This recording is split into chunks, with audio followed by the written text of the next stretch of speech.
system. I can do anything with no resistance, cause I can lead a nation with a microphone. With a microphone. With a microphone. All right, welcome to Student of the Gun Radio Special Edition Patriot Fire Team.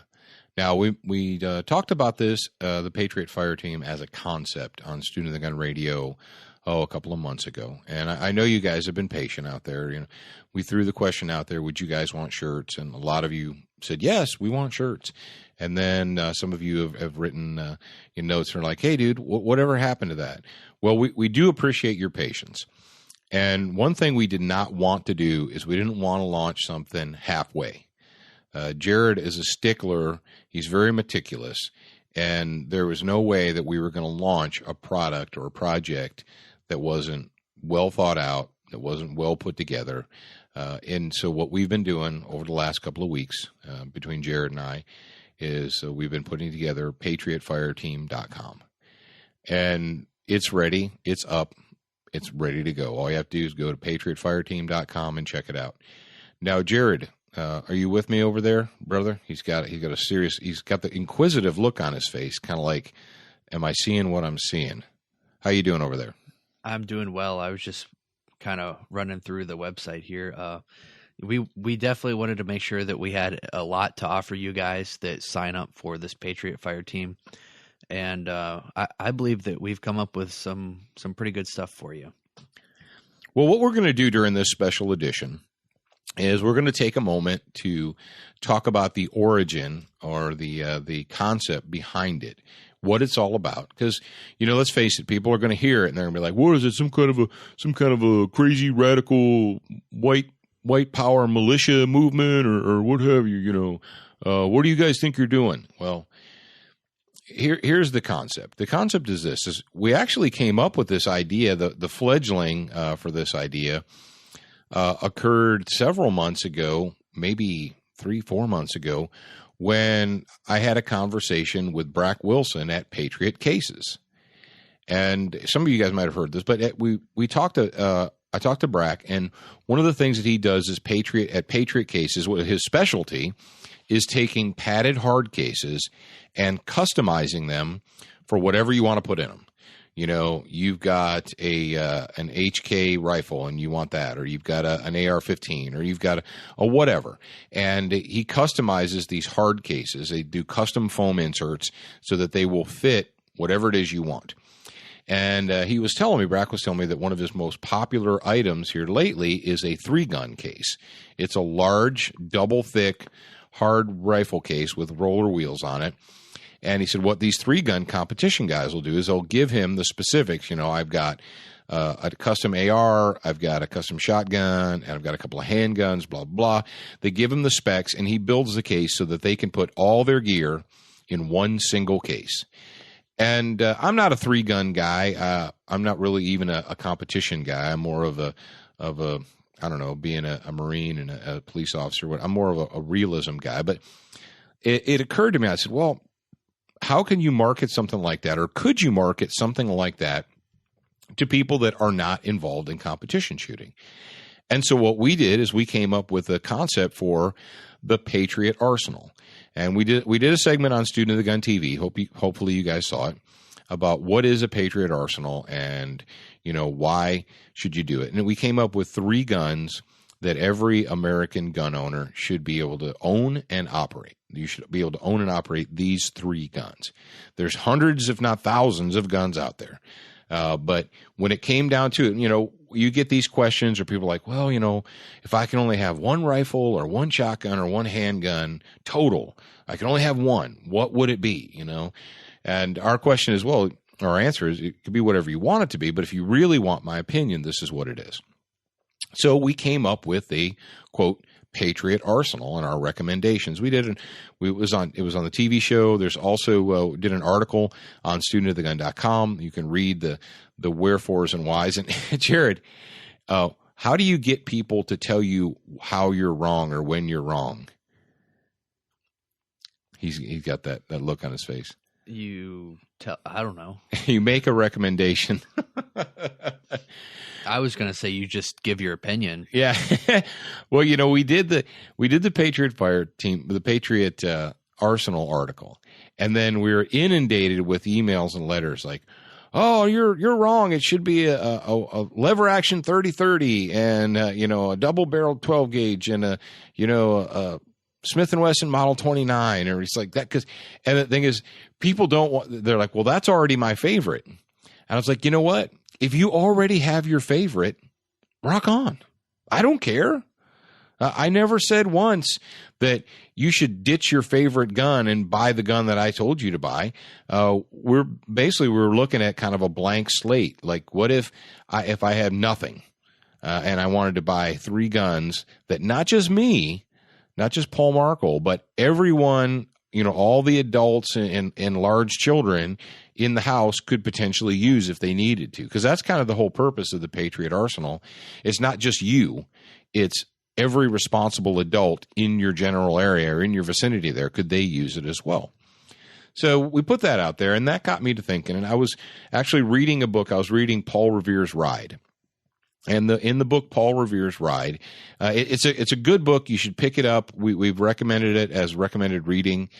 And a lot of you guys, if you didn't go to public school in the last 10, 15 years, you probably actually learned about April of 1775, April 18th and 19th, 1775, and what was going on, and about, Lexington and Concord, and how the British regular troops went out to what?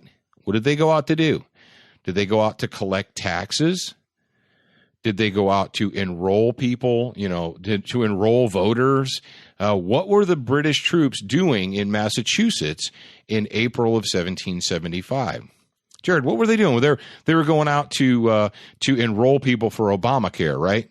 Yeah, definitely in 1775. I believe. Well, I guess it's along the same line. But anyway, they were going to confiscate people's arms. Oh, not their appendages, not their arms, but their firearms. And in the book, Paul Revere's Ride, it goes into great detail, and the author does a fantastic job of giving a historical perspective on the entire year that led up to that date.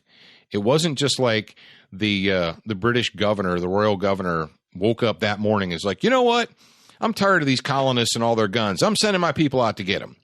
And the colonists are like, you know what? We're tired of these British, regular troops putting their heel on our neck and telling us what we have to do. We're going to fight back. It was an entire year worth of, and even more than that.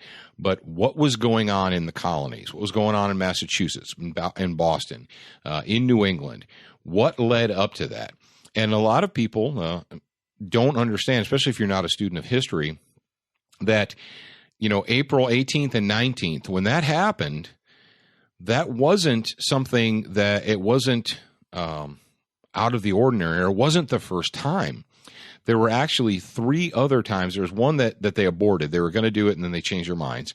And then there were 2 other times that the British governor sent his troops out to confiscate arms and powder stocks from the colonists before the Lexington and Concord incident. And they didn't go real well for them. Now, the reason they didn't go real well for them is because the colonists were pretty slick back then, and they had a network of spies and informers and intelligence officers. And Paul Revere was one of those guys. He was one of those guys that rode around telling people, hey, this is what's going on. And so the first couple of times that they tried to confiscate the arms, it didn't go well. The word got out. The colonists were able to hide their guns, hide the powder, and so forth, and they didn't get what they wanted. Well, the last time, and this was the last time they tried to do a massive gun confiscation in the United States, it didn't work out real well for them. They decided they were going to keep it very, very secret, because they were, the British got hip to the whole spies thing. And you're like, why are you telling me this story? What does that do with Patriot Fire Team, Paul? Well, I'll get to it. Calm down. What they did is they decided they were going to go out under the cover of darkness, and they were going to go specifically to Lexington Green. They're going to go to Lexington, and then they were going to march on to Concord, because they had reports that the colonists had powder stores and cannons stored up. And you're like, what? Citizens had cannons Yeah, actually they did. Actually, back in the 1700s, 1777, 75, and 1755, all those, the citizens of the colonies had the same type of guns as the regular army did. What? Yeah. Wind your watch back a little bit, a couple hundred years, and what you will see is that if they could afford it, because guns weren't cheap, they people are like, oh, they're just muzzle loaders, and no, they still weren't cheap. But the citizens had cannons. Yes, they had cannons, and they had rifles, and they had flintlock muskets, and they had fowling pieces, and they had the same kind of guns that the regular army had. And you're like, oh, that's just wrong. Well, do you love this country or not? And if you are a person who thinks that the United States of America was founded unethically and illegally, and that we need to turn the land back over to the Native Americans, and I don't know, I guess if you weren't a Native American, go walk out into the ocean. If you're one of those people, then yeah, you probably don't think that the colonists should have been allowed to have guns. But if you're listening to me, I'm betting that you're probably in the majority that don't think that. So they marched out, and and you know how I mean, that is the part that everybody knows. Everybody knows about the shot heard round the world, Lexington Green, and even today, there is still debate over who fired the first shot. There's still debate even to this day, even as much, historical. Some people are like, well, it definitely had to be one of the colonists. And people are like, well, if you also go back and you do witness reports, and there's tons and tons of eyewitness reports that went into this book, that at the time, the British regulars, the redcoats, and they didn't call them the whole British are coming thing is something that's recent. It's a misnomer, because at the time the people who lived in New England still considered themselves to be sovereign British citizens. They still considered themselves to have the rights of British citizens. They wouldn't have referred to the army as the British are coming, the British are coming. They would have either said the regulars are coming, the British regular army, or the redcoats or what have you. Most people believe that they were more worried about the regulars. But regardless, at the time, the army and the British regulars, there was a lot of enmity between them and the citizens. The citizens didn't like them, and they didn't like the citizens. What you had is an us versus them situation going on in the British Army and the British Navy. You had people that were members of the British Army, soldiers, who had been they'd been accused of, and many of them convicted of, abusing the citizenry, of taking their property, of abusing the women. They had situations where the army was having to discipline soldiers because they were abusing the citizenry. Well, why is that?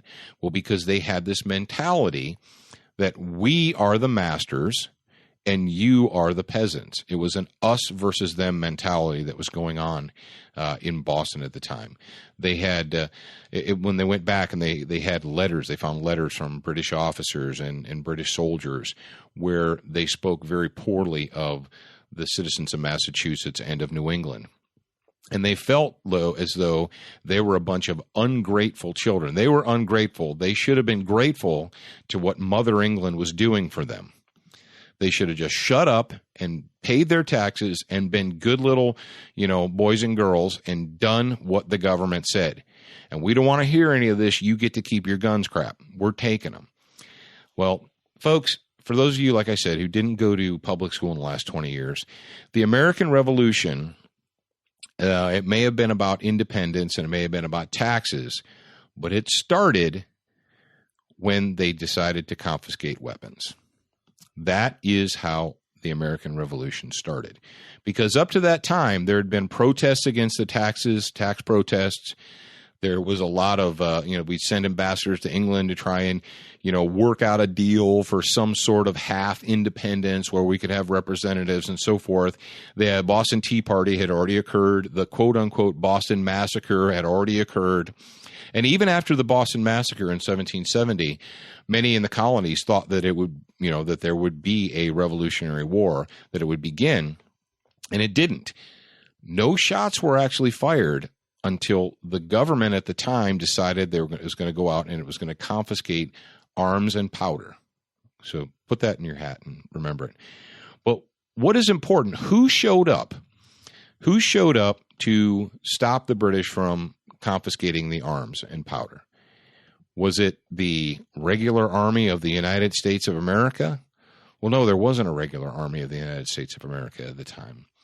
Well, what do you mean? Was it the county sheriff and all his deputies who showed up? Nope. Well, Paul, who showed up? The training bands. How many of you have heard the term, besides from me, training band before? Probably not very many, because it's not something that's taught in the schools. Now, everybody's heard the term militia. And essentially, the training bands of New England were citizens who were bound together, and they understood that as a citizen, as a man who was physically fit and able, people generally, they considered between 18 and 45 years old, but there was much older men and even younger men that were involved in the training bands. And these weren't professional soldiers. It wasn't their job. It wasn't their career. They weren't sheriff's deputies. They weren't police officers. They were just people. But at the time, the training bands actually went back all the way to the French and Indian War, and even beforehand. The citizens of the colonies understood that it was the responsibility of members of society to be prepared to defend the nation, to be prepared to defend the colony, to be prepared to defend their fellow citizens. They didn't do it because they were paid to do it. They didn't do it because they were a career army.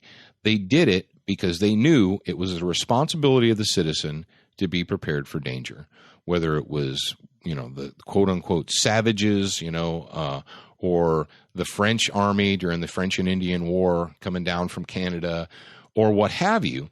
They trained it. If you go back and you look, most every major city in New England in the 1700s had a drill field, had a training field, and they would get together and they elected officers. Actually, it was a very democratic process at the time.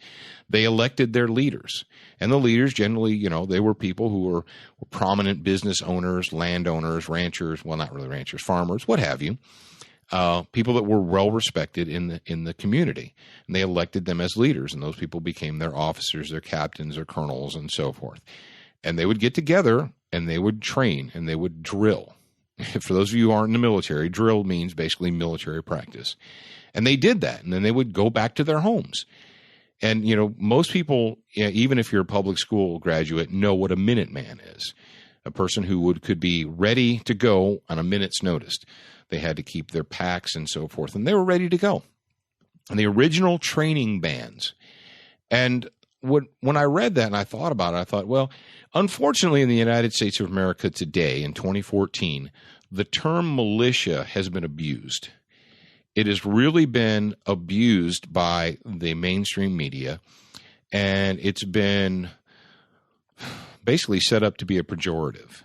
And I know you guys out there, you reasonable gun owners, you reasonable people out there, you would never, quote, join a militia because what?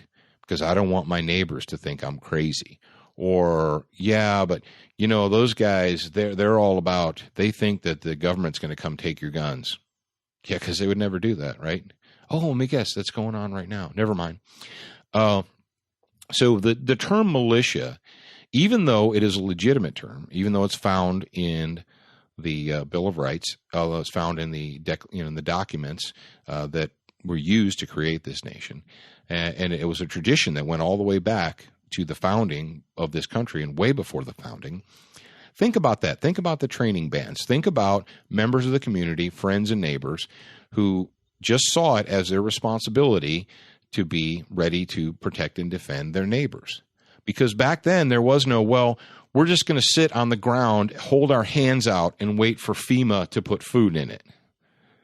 There was no inkling of that thought. Well, I'm just going to wait. I'm going to sit down here on the ground. I'm going to put up my hand and wait for King George to send somebody with a red coat on to put food in my hand. whatever tribe is attacking from the west, and they're burning the farms down and raping the women and killing the men. I'm gonna get on my phone and I'm gonna call 911 and King George is gonna send troops out. They knew that wasn't going to happen. They understood that it was the responsibility of each and every citizen to be ready to defend their families, to feed their families, to take care of society. And the more Jared and I talked about it, the more we decided that what we should do for you guys, what we want to do, is we wanted to give you kind of an outline for a training ban in 2014. Well, how do we get to that? Well, what do we know about Paul Markle, your illustrious host?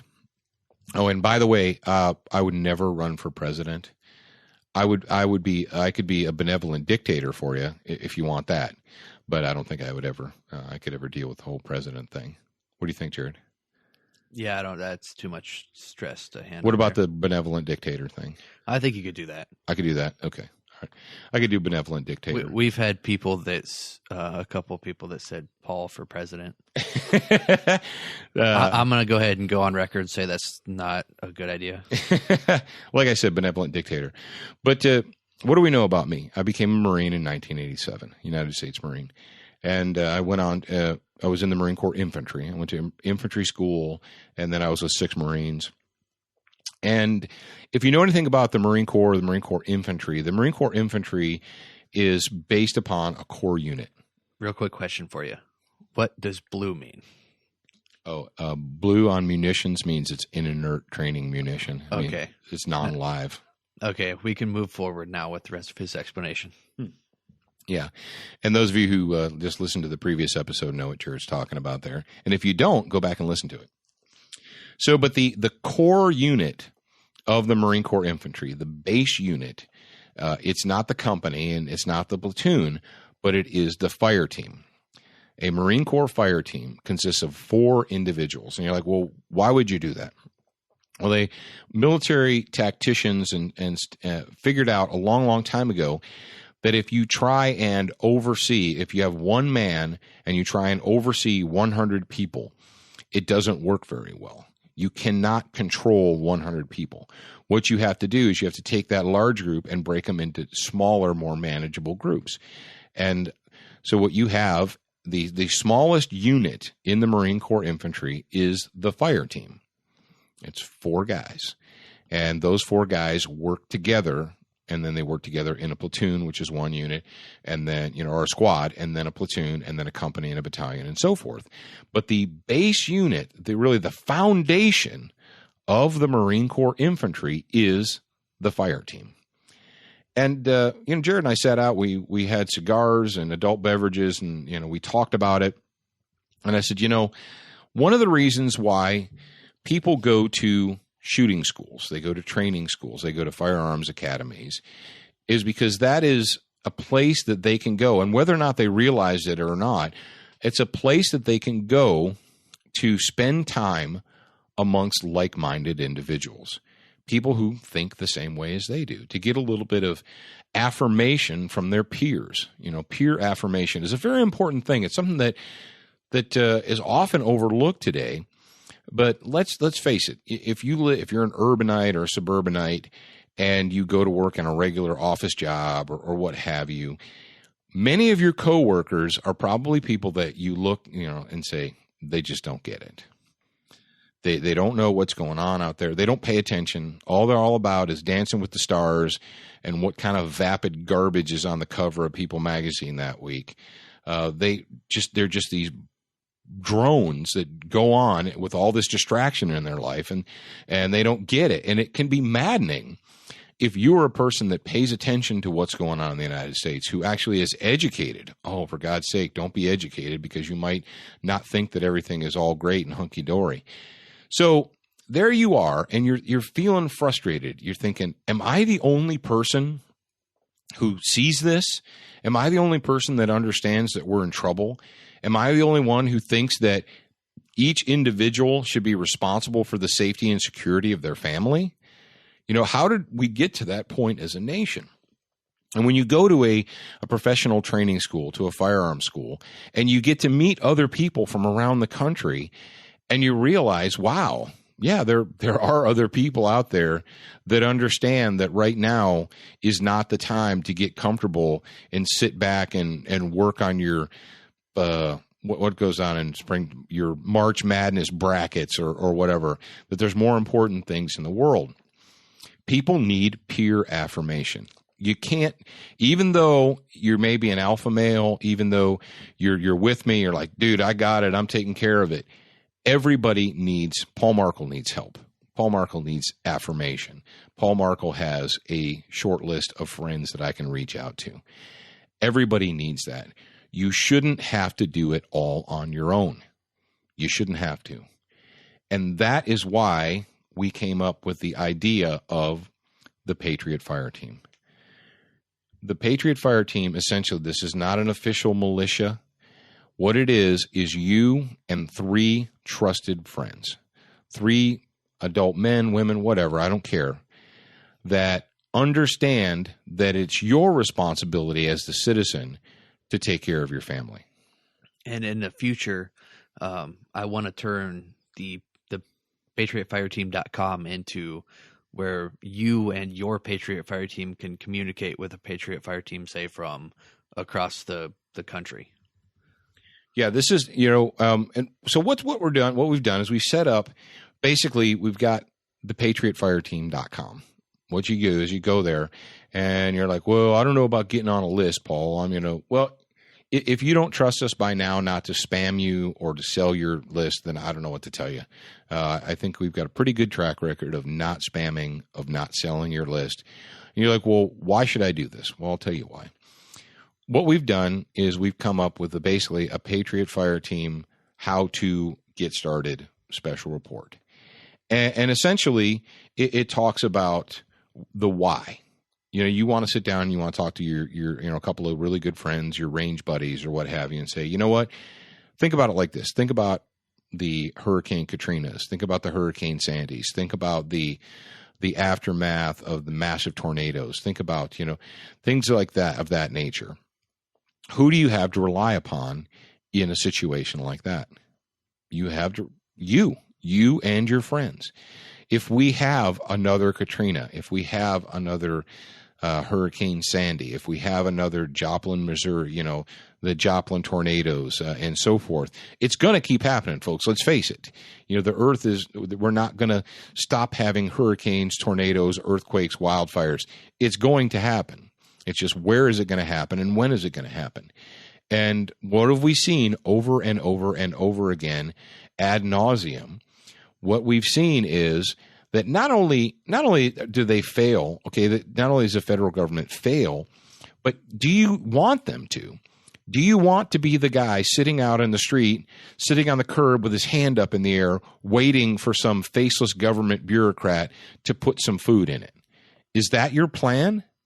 Or is your plan to say, this is my community, these are our families, we don't need Uncle Sugar to come and take care of us? And what do we also know?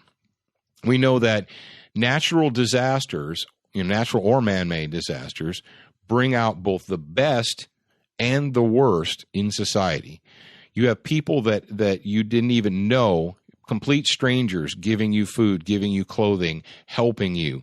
And then you have other people that you've never met that are strangers trying to rob from you, trying to rape you, trying to steal from you and murder you. You've got those. So in a natural disaster, in a crisis situation, you have both the absolute best and absolute worst of society that shows its ugly head. And who is going to be there to take care of you and your family and your community? Well, the answer is you. The answer is you. If you still haven't gotten to that point where you don't think that it's someone else's job to take care of me, it's not my responsibility. Let's hope that in the very near future that you get that epiphany, that you realize that you can't have a functioning country, you cannot have a functioning state, you cannot have a functioning society where the members of society look at their daily sustenance and survival as someone else's job. It's you. And how do you do that? Well, we talk about the why and the what. We talk about preparation. We talk about lines of defense. And we give you lots of resource material recommended, more than we can talk about here on the radio, on Student of the Gun Radio. And yes, we've got shirts. That was one of the things that we were waiting on, because we didn't want to just do something that was, silly, or we wanted it to actually mean something. And so what we did is we went back to the original. I've still got my Marine Corps manuals. I've still got my original manuals, and I went back and I reread them, and I considered them, and I said, well, what can we do? So we have an official Patriot Fire Team T-shirt now that's going to be available. The moment you hear my voice, you can get one if you want. I think they look pretty cool. Jared, I gave him the concept. I told him what I wanted, and he used his skills to come up with the design. And on the front, what you've got is basically you've got your Patriot Fire Team on the front. And then across the back is something a little bit different. Now I'm going to hip you guys. Now, you students of the gun, you guys in the Student of the Gun audience, if you're not a United States Marine, if you weren't in the Marine Corps Infantry, you're going to be one of the few peoples that knows what these symbols mean. Across the back shoulders of the shirt are the symbols for the Patriot Fire Team, or the Fire Team, and Marine Corps Fire Team, that is. Now, when you're in the military, when you're in the infantry, often you have to do things called range cards, and when you do training and drills, each individual person has to be represented by a symbol. So how do you do that? Well, the Marine Corps, many, many years ago, they came up with the symbol. So if I draw this out on a piece of paper, instead of writing the name fire team leader, assistant fire team leader, blah, blah, blah, blah, blah, all that, you just use a symbol. And so the 4 symbols that are on the back of the shirt are the symbols for the fire team leader, the assistant fire team leader, who is also the automatic rifleman, the assistant automatic rifleman, who helps him out, and then the rifleman. And so for those of you that are hearing the sound of my voice now, when you go to patriotfireteam.com, you check out the shirt, take a look at the pictures, you'll be like, aha, I know what those mean. And the kind of cool thing, we did this, I thought it was kind of cool, and we'll see how it works out. It might not be. But when you're wearing those shirts, people will see they'll see the picture on the front, they'll see the web address and so forth, and they'll understand that, but then they'll see the back of your shirt, and they'll see those symbols. And like I said, unless they're a prior service Marine or an active Marine, they probably won't know. They won't know what those mean. So you want to check that out. Go to patriotfireteam.com, take a look at it. If you sign up, like you said, it's just like for studentofthegun.com, only not. If you want to get, what do they get? When at the moment, let's say they've been convinced by Paul Markle, and they go there and they fill out and they click it, what do they get? They get something free immediately. Yeah, you guys get the special report that tells you the why, the what, the how, gives you all the information that you need to go forth and start your own Patriot Fire Team, as well as you get a recommended reading list. And there's a couple other things that I'm working on that you will receive for free after you sign up for the Patriot Fire Team. And do us a favor. If you get a shirt and you're going to wear it, please educate yourself and know, because it's going to be a conversation starter. People see the symbols and be like, oh, what does that mean? And then be able to convey that information. Okay, because here's what you're going to get. And we already know this. You're going to get the, what do you think, you're some kind of a militia or something like that? Or you one of these right-wing militia guys? And you say, what I would say is, tomorrow morning we wake up and there's a crisis, whatever, hurricane, doesn't matter. Whose responsibility is it to take care of myself and my family? And if their answer is the government, then you're all done talking to them and you just let them wallow in their own stupidity. But, whose responsibility is it? It's time. It's way, way, way, way, way, way, way, way, way beyond time here in the United States of America for us to reintroduce ourselves to our roots, to our founding, reintroduce ourselves to the founding principles that we used to build the greatest nation in the history of the world. and we're losing it. We've lost it in huge steps here. But you can. You say, well, I can't do it, man. You don't understand. I can't. Yes, you can. That's the whole point, is you can do it. Right now, you still have the liberty. You still have the freedom to make a difference. You can make a difference just with yourself and your family and your friends.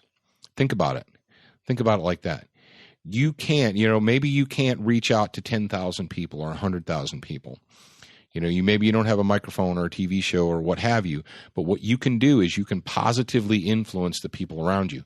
And those are the people that need to be positively influenced. Those are the people that you can take care of. And it's not difficult. It just requires what, Jared? What's that big E word that's so elusive to many people? What does it require? Effort. That's right. It requires effort. Means you actually... Elusive is also an E word. Yeah, that's true. Elusive and effort. But a lot of people today, let's face it, how many of them do you know? How many people do you know whose first answer to a problem is, well, the government needs to do something about that. The government needs to do something about that. Unfortunately, the government is doing something about that, and it's not always something that you want, and it's not always something that jives with the best interest of the citizenry. So, and the final reason, I guess, and it's not necessarily the final reason, why we did this, why we put forth all this effort, and you guys, if you could pat Jared on the back or send him a note telling him what a good little boy he is, he's put forth a lot of effort creating the website. Believe it or not, I know you guys out there who like TV shows and you like looking at websites, and you think that they just happen on their own. They don't just happen. Human beings are in the background making them happen. What did our friend from Room 101 Cigars say? Between the lawyer fees and website? Web developers and attorney fees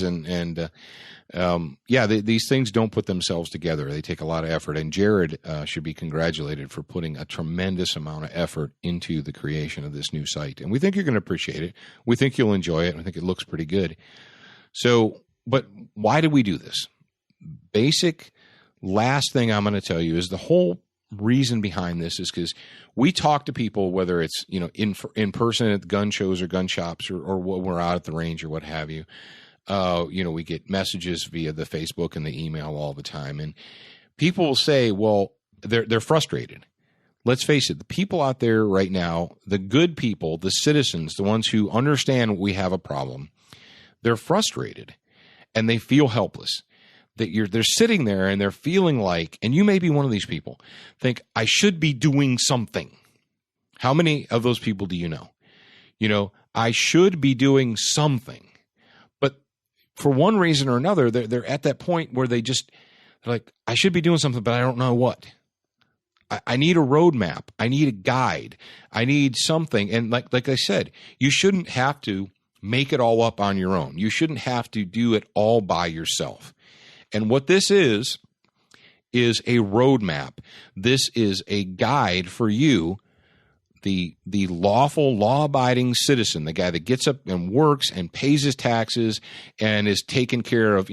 Let's face it, if you have kids and you have a full-time job, you're paying for way more than just your kids. You're paying for your kids and a whole bunch of other people's kids. You're the guy that's still keeping this country afloat. You're the girl, you're the woman, you're the person that is keeping this country afloat. And you're like, what can I do? Where can I put my efforts? And this is the roadmap. This is the guide for you to strengthen your family, to strengthen your community, to reach out to your relatives, to your friends, and help them to strengthen their families, to help them strengthen their communities. So if you take absolutely nothing else from this, from the Patriot Fire Team, that's what I want you to take out from it. That this is a roadmap, this is a guide for you to give you some pointers to lead you down the path of liberty, of freedom, of independence, so that you don't have to be that guy sitting out on the ground with his hand in the air saying, hey, somebody put some food in my hand. Somebody take care of me because I'm not doing it for myself. And we know our audience. We know you guys out there. We know that that's not what you're all about, that you want to be. And if you've been out there, you might be one of these people. It's like, all right, I hear all these things and you say all this stuff, but what am I supposed to do? What can I do? Is this going to change the world overnight? No, it's not going to change the world overnight. But can you use this as a positive way to move forward? We think you can. So, Jared, before we let him go from this special edition, do you want to give him any other instructions? Just go to patriotfireteam.com, sign up for the newsletter, and order a shirt, and you will be officially a part of the Patriot Fire Team. And if you guys have any suggestions on anything that you want included, what would make it easier for you to communicate or to more information, just write us, let us know, and then I will work on that. Okay, there's your marching orders. And I know you guys have been out there. You've been patiently waiting. You're like, dude, you dropped this on us, and then, what's going on? Well, congratulations. It's here, it's up, it's active, it's ready for you now. So for all of you students of the gun out there, for all of you patriots, for all of you soon-to-be members of your own individual Patriot Fire Team, thank you for being with us. And remember, from me to you, you're a beginner once, but you should indeed be a student for life.